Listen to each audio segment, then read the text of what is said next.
So today I'm going to replace my pivot shaft case assembly, the oil seal in this assembly, which is located underneath the boot there. It's leaking oil through that seal. I guess that's a fairly common problem with the Mazdaspeed 3 and 6. After maybe 100,000+ miles, I've got 180,000 on my vehicle. So you can just buy the seal for about 10 bucks. I decided to buy the whole new assembly because there's also a bearing inside the that case, and there's also a breather. You can see this breather right here, and just decided to replace everything. Was able to find it for about 88 bucks on eBay, which is the exact same kit that you can buy on Amazon for 105 bucks. So I got the new kit. I've already installed the breather, but this is the kit with a brand new bearing, and you can see the bearing there. And then the seal, which I already kind of wiped off a little bit with my finger when I was pointing to it earlier. It's already lubricated on the seal. Everything's already pressed in. If you were going to do this with individual parts, you'd have to hammer out that bearing and then press in a new one. Probably hammer it in if you don't have a press. This seal I believe just pops out. You can just pull it out and then replace it. But I just went ahead and decided to do the whole thing as a kit. A little bit less work. I did have to hammer in this breather, which I used a half-inch. Trying to find it. Oh, here we go. So I just used a half-inch socket.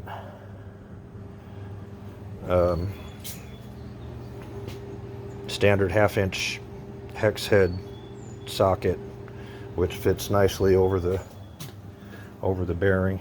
Over the breather. You can see it just sits on top of it and gets that seal there. And so I was able to just hammer this in. Set this up on a couple of supports. Obviously, you got to get it off the ground. So you set it up on a couple of supports, then you can just hammer that bearing in. You just got to keep this thing vertical. Forgot to mention, I took off the boot just so you could see what it looks like in here in this assembly. But the boot is also supplied with the kit, which you will not get the boot, I think, if you just buy the rebuild assembly with the breather, the seal, and the bearing. I wasn't sure if my boot was okay. It's probably just fine, but I just decided to get everything brand new. So about 88 bucks. So the first thing I needed to do is pull off my short ram intake to gain access to the case, and I've already loosened it up and took this off once, but I decided to make a video, so I reassembled it a little bit. This piece here is really hard to get off, especially if it's been on there for 180,000 miles. You can probably use a screwdriver to loosen it up. I preferred to use, I've got this plastic parts trim removal kit, and this worked fantastic to just dig in there and run it all the way around to kind of break that seal, and then this part comes off easily after that. Next thing you want to do is remove these two shifter linkages. I used a needle nose plier to get under them. Works pretty well.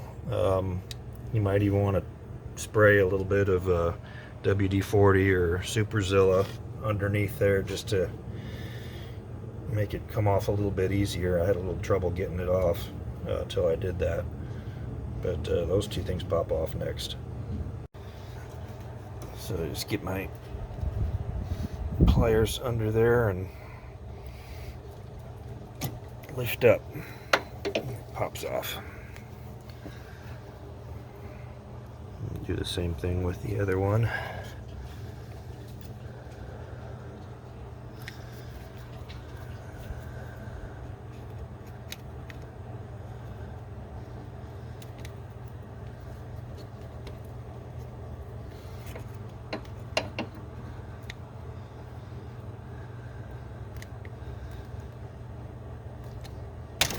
There we go.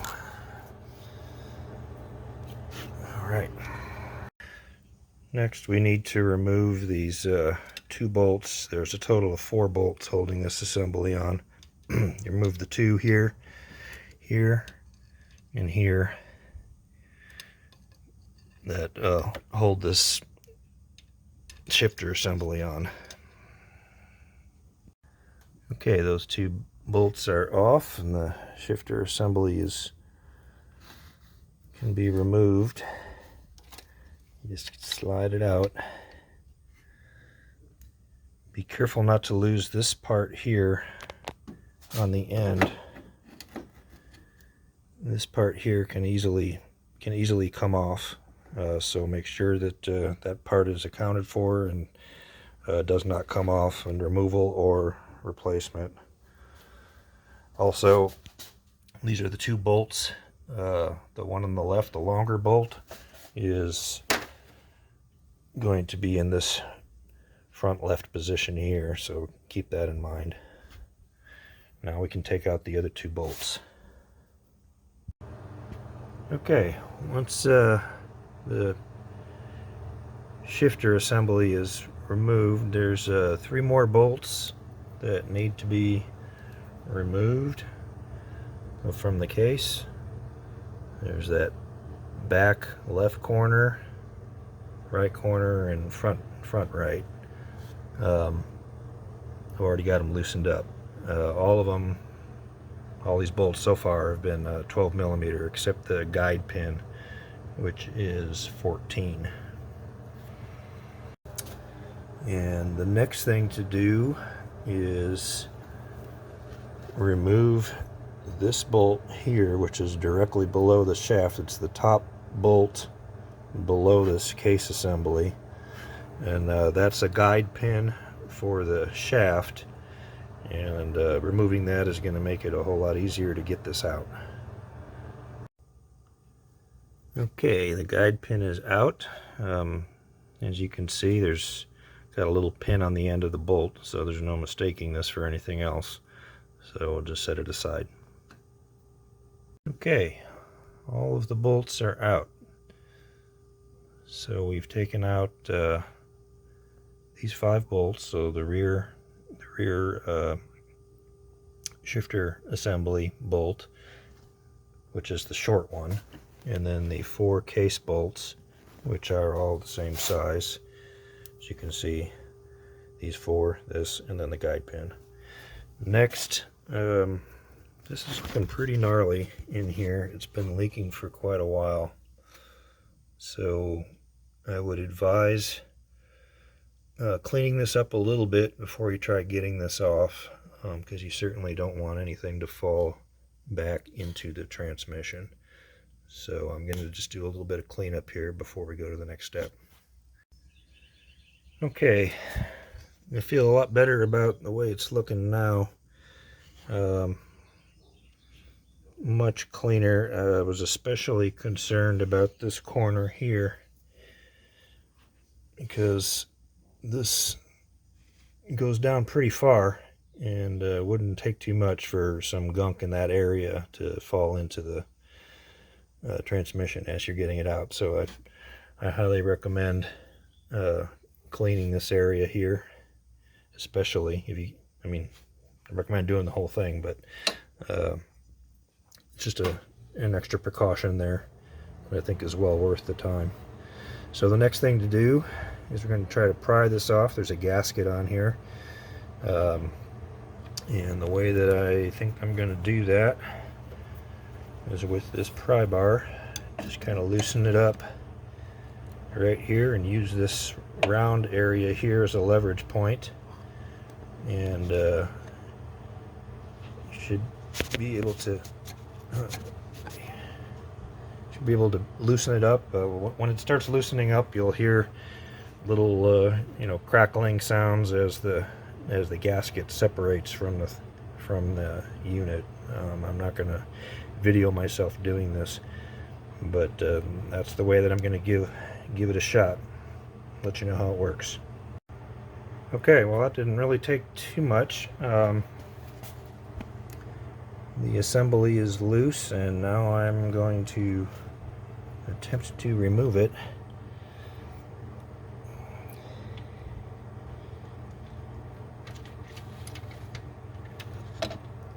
Alright, it comes out pretty easily. You can see inside your transmission there.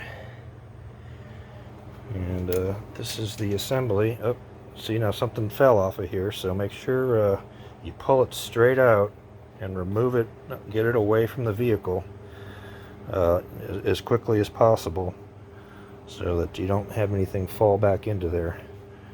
And so this area here, you can see those little 6 pieces of metal. That's where the guide pin goes up against, and so that's helpful to remove that in case it's interfering with anything. So there you have it. Now it's out. Next thing to do is disassemble this. Okay, actually I lied about disassembling that. I think the next thing we should do is put cloth in here and try to clean this area up. I don't want to leave this really exposed through the whole time that I'm doing this, so I'm just gonna stuff a rag in there and then try to clean this whole area. Has to be cleaned up so that you can apply the gasket anyway. So it doesn't really look like there's any gasket material on there, honestly.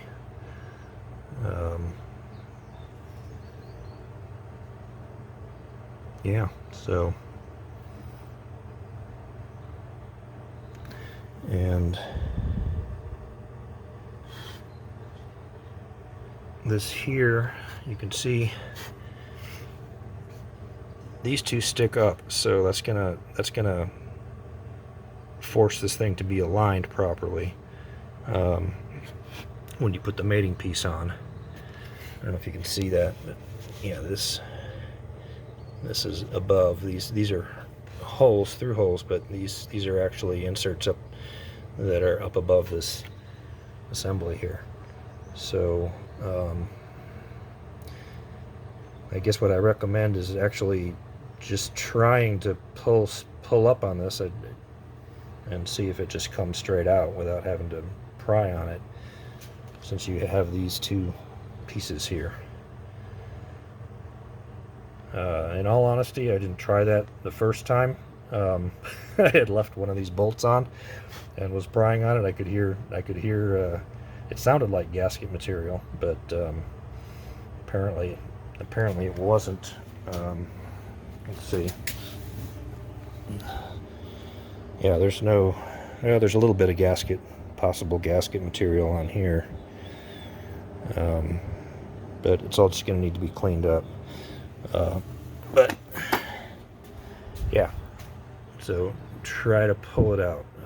You probably don't really want to try to torque it, because it's really not going to be able to go anywhere with these two the way they are. Okay, I stuffed a few shop towels in here to just keep anything from getting in there. And once I dried off the oil a little bit, you can see that there is some gasket material on here.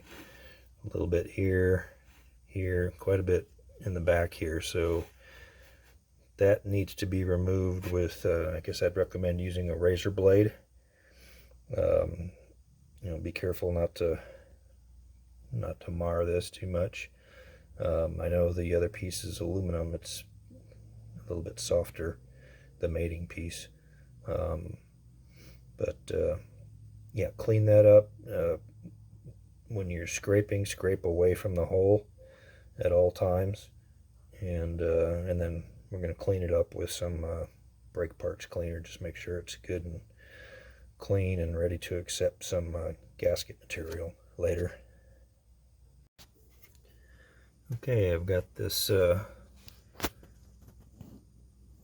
area cleaned up with I started using a razor blade, but this is a very soft material. I noticed I was getting a few little very tiny scratches on there, so I switched to just kind of using my fingernail, using another rag, and then cleaning it up with brake parts cleaner. So it looks pretty good right now. So this part's ready for the new rebuilt assembly when I get it done. So the next step in the process is to disassemble this so that we can put the new case top on. There's a pin that goes right through here, through the shaft, and you can see this side is just a, let me focus here, is just a hole, whereas on this side you've got a little bit of a bevel around here. This is the larger end, so this is the end in which you would insert the pin, and this end here is the end in which you would hammer like a small punch into to get the pin out. So we're going to hammer in and get that pin out from this side. The pin is slightly tapered, so it it's designed to only fit in one way. So the smaller end obviously would be, slightly smaller end would be hammered in to this end. So I'm going to go do that right now. So before I take this apart, I'm just going to do one once over here of how everything is currently assembled. You're going to want to obviously put it back together the same way that you took it apart. I believe there's probably only one way to do it, but it doesn't hurt to get that recorded just in case. Well, I couldn't find a punch, which is probably the preferable tool to use to get this pin out. So my 3/16 inch drill bit is taking one for the team. One thing you need to be cautious of is when you're hammering this in, pull this assembly up towards the drill bit, because if you let it hang down, once you get to a certain point with this pin, it's going to hit the bottom, and you're going to keep hammering away and wondering why it's not going any farther. So you need to kind of rotate this up and then hammer it all the way out. Okay, the pin is out. That's what it looks like. Don't lose it. And now you just can slide this assembly straight out. Once you're only going to have to turn this piece. Let's see.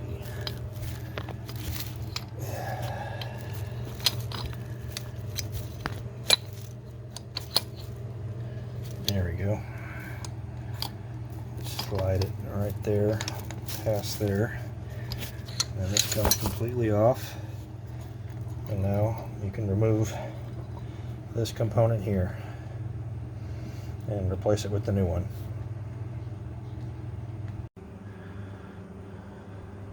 So I've got the old piece off, and I'm taking kind of a closer look at it. Actually, when I pulled the shaft out, the oil seal popped up a little bit. I can easily pull that off. The breather, I mean, it's hard to say if there was any leaking out of the breather. There's kind of a big chunk of oil there, but I don't know if that came from the seal or the breather. I mean, it still moves around okay. take a look at the bearings, and you know, this assembly moves just fine, and I didn't see any evidence of damage on the little bearings inside. They all look pretty good to me. So this is off of a 07 Speed 3 with 180,000 miles. So I'm gonna go ahead and say you just might want to cheap out and just try replacing this guy for 10 bucks. But you never know till you take it apart, I guess. So anyway, I think this, you know, this should be able to be pulled out without having to remove the bearing. So that should be a pretty easy repair if you want to do that. Now, if you do reuse this part, of course, you can see the remnants of the gasket material there, the sealant. So you want to, you know, prepare this end just like you did the other one. Get all that material off. Use some brake parts cleaner to clean the surface before you reassemble everything, and also after you reassemble it before you put it on. Guess I'd also mention this is the old boot, 180,000, and I mean, it looks just brand new. Honestly, if you cleaned it up, you probably wouldn't be able to tell the difference between this one and the new one. So I don't think I'd really worry too much about the boot either.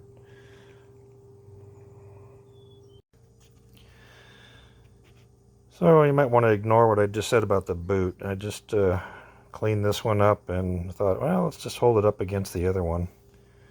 And you can see that the holes are a little different sizes. So the old boot over here on the left looks like it's kind of worn enough or stretched enough, I don't know what, but it's definitely got a larger opening than this one over here. Now, I think it was probably still sealing okay. It's not really meant to be a liquid seal, just more like a dust seal. And it was still in place when I took everything off. So may not be an issue, but you know, if you're anal retentive like me, you know, maybe you do want to get another boot, especially since it's kind of a pain in the ass to do this.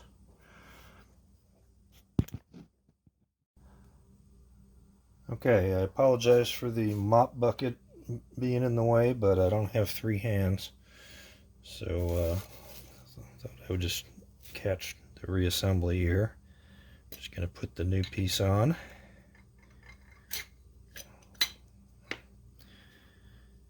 And make sure that the boot is attached on the top, which it is. It'll pretty much, if you just slam that up against there, it'll be attached like so. And you're going to reassemble this piece over here back on.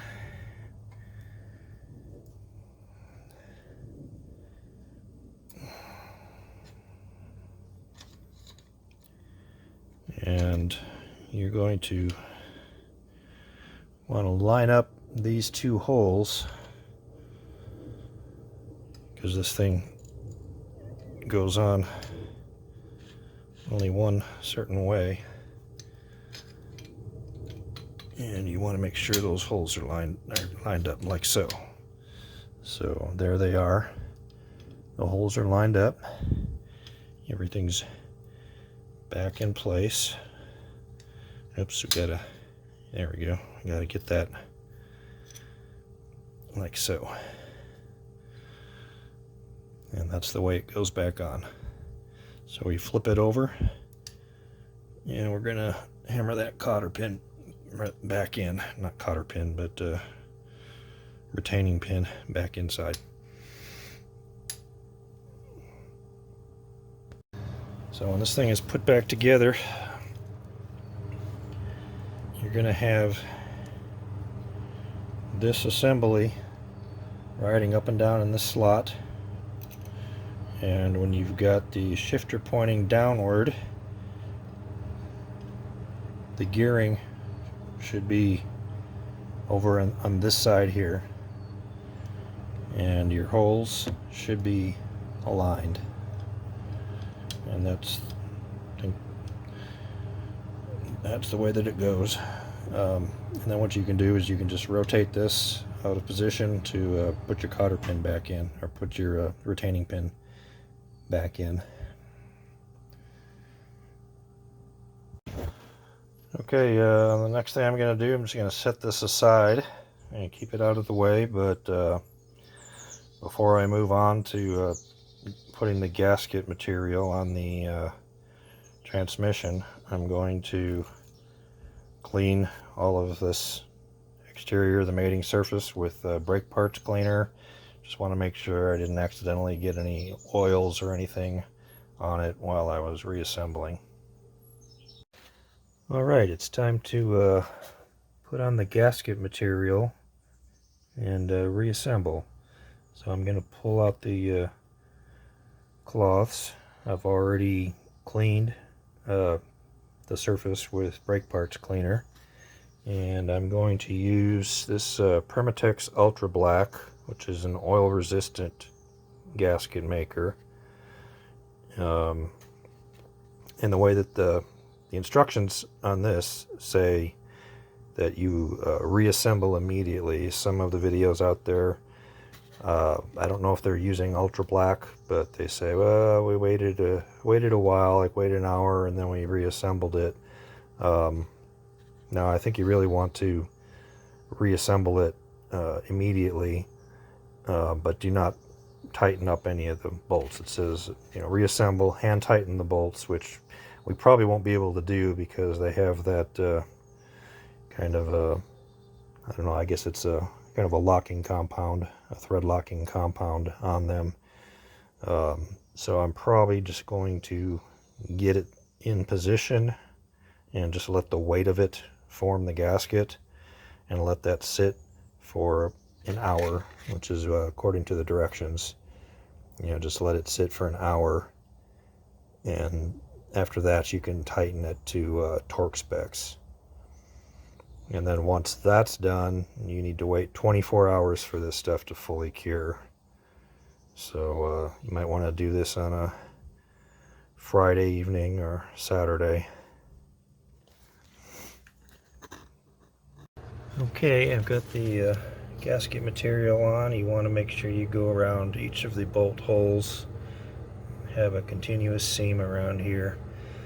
I tried to sort of favor the outside edge, didn't really want to overdo it. I don't think you really need a whole lot of gasket material on here, frankly. And now we're going to drop the mating piece in. This is pretty tricky, and a lot of people have to fiddle with this for a while, but you can see there's a channel there that you're going to want to get all of this to line up like so, to be able to get everything down in there. And I had some trouble with it. I pulled it out just to take a closer look, and I'm going to give it another shot. Okay, she is back in place, and I just kind of pushed it a little bit down. I'm going to let it sit for an hour, and then I'm going to put in all the bolts and tighten them up to torque.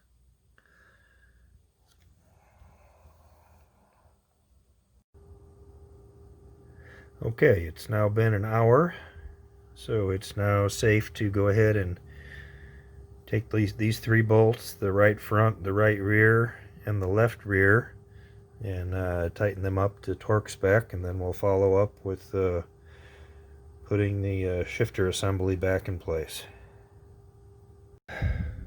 Okay, now we're going to reattach the shifter assembly, and as I said before, be careful not to dislodge this piece right here when you're getting it back into position. Alright, the assembly's back in position. That little piece that I showed you about goes up into this area, slotted area here. So that's how you get the proper position for the shifter assembly, is you align that and get that little rubbery kind of, I guess it's rubbery or plastic piece inside this slotted area right underneath the shaft. Okay, the last step is to reinsert the guide pin. One thing I want to note, just be careful when you're tightening it up not to pinch one of those cables down there. They're kind of in the way, so it's pretty easy for it to get caught maybe on top of the bolt and get pinched. So, be careful that that thing stays clear the whole time you're tightening it. Okay, we'll just check the shift operation. You got reverse. 1, 2, 3, 4, 5, 6. Feels pretty good.